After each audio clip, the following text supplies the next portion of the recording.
Pemirsa, usai tertangkap dan ditetapkan sebagai tersangka atas dugaan penyalahgunaan narkoba, kemarin didampingi penyidik Sat Narkoba Polres Jakarta Selatan dengan tangan di borgol, artis Karenina Anderson dibawa ke RSKO Cibubur, Jakarta Timur untuk menjalani asesmen. Ya, kedatangan Karenina ke RSKO untuk menjalani asesmen medis oleh dokter spesialis nafza. Hal ini merupakan langkah awal untuk mengetahui apakah Karenina layak untuk mendapatkan restoratif justice dari pihak penyidik untuk nantinya bisa menjalani rehabilitasi atau proses penyembuhan dari ketergantungan narkoba. Gimana kabarnya? Ya, ini untuk jalanin asesmen atau gimana? Iya. Untuk jalanin asesmen atau gimana? Iya. Selanjutnya pasien tersebut seperti biasa kita akan melakukan asesmen oleh dokter kami. Dan asesmen ini yang nanti akan menentukan bagaimana terapi untuk rehabilitasi selanjutnya. Sebelumnya, Senin 31 Juli 2023 lalu, Karenina ditangkap oleh Sat Narkoba Polres Metro Jakarta Selatan di kediamannya di Jalan Daksa, Jakarta Selatan atas penyalahgunaan narkoba jenis ganja.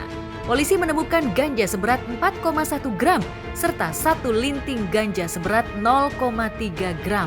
Barang bukti yang kita amankan adalah satu buah bungkus rokok dengan berat 4,1 gram dan satu linting narkotika jenis ganja berat bruto 0,3 gram.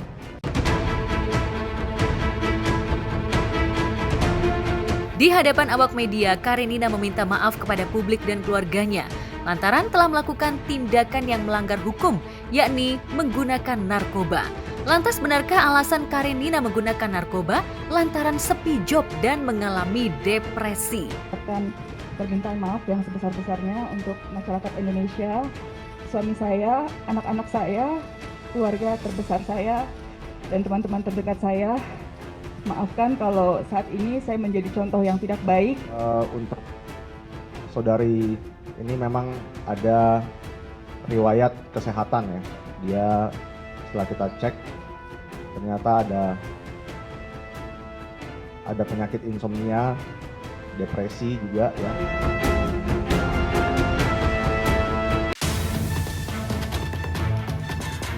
Sementara itu, Pinkan Mambo terus menjadi sorotan setelah dituding tak peduli dengan MA putrinya yang mendapat pelecehan seksual dari suaminya. Kini Pinkan kembali getol warawiri di podcast untuk mengklarifikasi perihal pernyataan MA yang menuding dirinya tak peduli dengan nasib MA. Dalam podcast bersama Deddy Corbuzier, Pinkan mencoba melakukan pembelaan terkait pernyataan MA. Kalau dia bilang aku ibu yang gak baik, ya aku agak terganggu karena di sini jangan bunuh karakter aku dong, jangan menghakimi aku dong masyarakat Indonesia. Udah aku suaminya lagi di dalam sudah 3 tahun. Ini yang ngelecehin, yang mengatakan itu nya atau masyarakat? Mengatakan kalau aku ibu yang nggak baik. Definisinya dan dia mengatakan membela. Ibu yang tidak baik dan tidak membela kan pada saat kejadian pelecehan tersebut. Iya benar. Itu salah paham aja dan justru karena itu. Ya maksudnya balik lagi teman-teman jangan menghakimi aku karena jika teman-teman ada di posisi aku tidak mudah untuk mengatasi masalah dengan sangat cepat. Aku bukan Tuhan ya. Kesalahan aku itu jadi bikin mami salah tangkap aja sih, yang bikin kayak bikin hubungan kita tambah menjarak jauh gitu. Pernyataan MA jika dirinya bukanlah ibu yang baik dianggap Pinkan sebagai pembunuhan karakter dirinya. Pasalnya selama ini Pinkan justru sudah berjuang mati-matian untuk bisa membesarkan MA. Pinkan rela melakukan apa saja agar hidup MA bahagia. Pinkan saat ini sedih karena kejadian ini bertubi-tubi di kehidupan Pinkan atau sedih menyesal karena sesuatu terjadi sama ya dan Pinkan nggak bisa jaga? Kalau Pinkan sedih itu nggak bisa jaga, itu sedih juga pastinya. Sedih, tapi bukan Pinkan nggak bisa jaga, aku udah jaga dengan maksimal. Nah itu. Sebagai ibu, Pinkan mengaku dia menjadi garda terdepan untuk melindungi putrinya. Bahkan saat MA mengalami pelecehan yang dilakukan suaminya, Pinkan berusaha melindungi putrinya dengan menyeret suaminya ke balik jeruji besi. Tak hanya itu, Pinkan mengaku ada sebuah cerita yang tak bisa dia ceritakan kepada publik. Aku membela. Jadi di masalah ini pun aku membela. Kalau nggak bela suamiku nggak ditahan gitu. Jadi aku di pengadilan itu aku udah bela.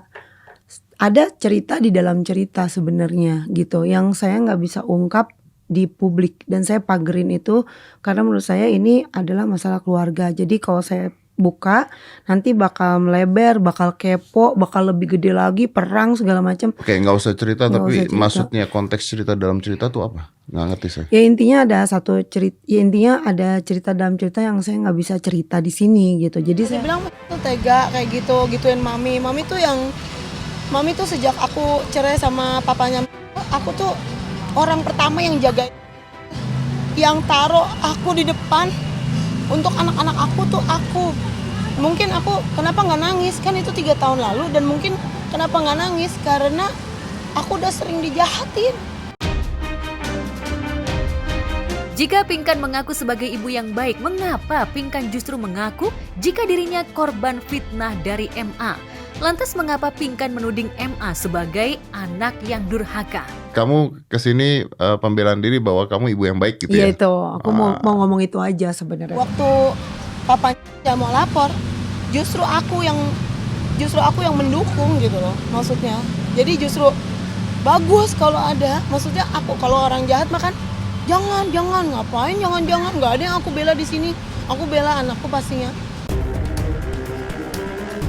Yang mengejutkan di sepanjang podcast dengan Dedi, klarifikasi Pinkan terlihat tak fokus hingga membuat Dedi berkali-kali menggelengkan kepala karena jawaban Pinkan pelin-pelan. Pinkan tak menjelaskan soal kasus pelecehan yang digaungkan putrinya. Sebaliknya, ia terus muter menjelaskan kondisi ekonomi yang dilakoninya seolah ia adalah ibu yang paling susah hidupnya di dunia.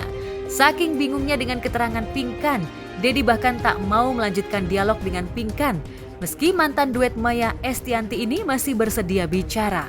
Mungkin ya, lo harus ke TV soalnya. gitu Nah, dong. ini kan lo harus jalan kan? Nggak apa-apa sih Lah, kalau mau mundur tadi lagi. dibilang soalnya harus jam 11 katanya. Nggak apa-apa, terusin aja sampai habis. Mau berapa menit Kalau lagi? sampai habis nggak habis. Enggak lah, lo Nggak. harus jalan di oke lah. Nggak apa-apa, Jangan lah. masih bisa Orang lah udah setengah janji. jam lagi. Setengah jam Ini lagi. udah jam 11 Udah lo buat janji. Mas Dedi bisa. Enggak, udah. Okay, Jangan, nggak okay. apa-apa. Nggak apa-apa. Nggak beneran. apa-apa, jam 1 kok kan on location jam 1. Katanya Aku jam juga udah 11 ready. tadi.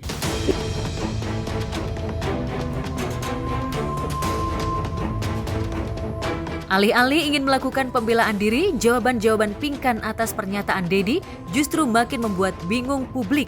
Bahkan netizen menduga Pinkan menggunakan narkoba lantaran sikapnya yang dianggap pelin-pelan. Lantas, apa kata psikolog terkait kondisi kejiwaan Pinkan? Benarkah Pinkan memiliki gangguan kejiwaan? Pinkan sempat mention, kamu bilang kamu punya 2 kepribadian yang berbeda. Kamu kalau di atas panggung, kamu menjadi orang yang as if you're the most confident person. Kayaknya orang tuh ngeliat Pinkan bahkan kadang-kadang ngeliatnya aneh. Pinkan ini over pede banget sih. Padahal di dalamnya ada sesuatu kepribadian yang jauh berbeda.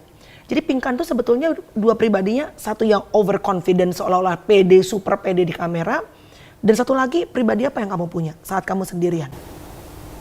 Pribadi yang tertekan dengan semua beban hidup aku yang mungkin aku bilang ya mungkin salah keputusan sih aku. Kalau membela diri kemungkinan iya, berbohong itu kemungkinan juga masih bisa. Tapi intinya adalah pada waktu diajak bicara mungkin tidak fokus kepada permasalahannya, itu yang paling jelas saya lihat gitu. Artinya kemampuan menganalisa, menalarnya dan kemudian mengucapkannya kembali jawaban dan sebagainya, itu saya lihat kelihatannya kayak seperti tabrakan gitu ya. Sehingga memang yang tadi saya bilang, jadi orang tua tuh kan harus nggak ada sekolahnya, jadi harus belajar. Untuk jadi orang tua juga perlu kedewasaan. Untuk jadi orang tua juga harus juga memiliki kemampuan analisa gitu. Mungkin untuk sekarang kita lagi menjarak jauh ya, tapi aku juga lagi berusaha untuk memperbaiki situasi dan I hope mamiku juga bisa pelan-pelan nge-reach out aku untuk memperbaiki hubungan kita juga. Dan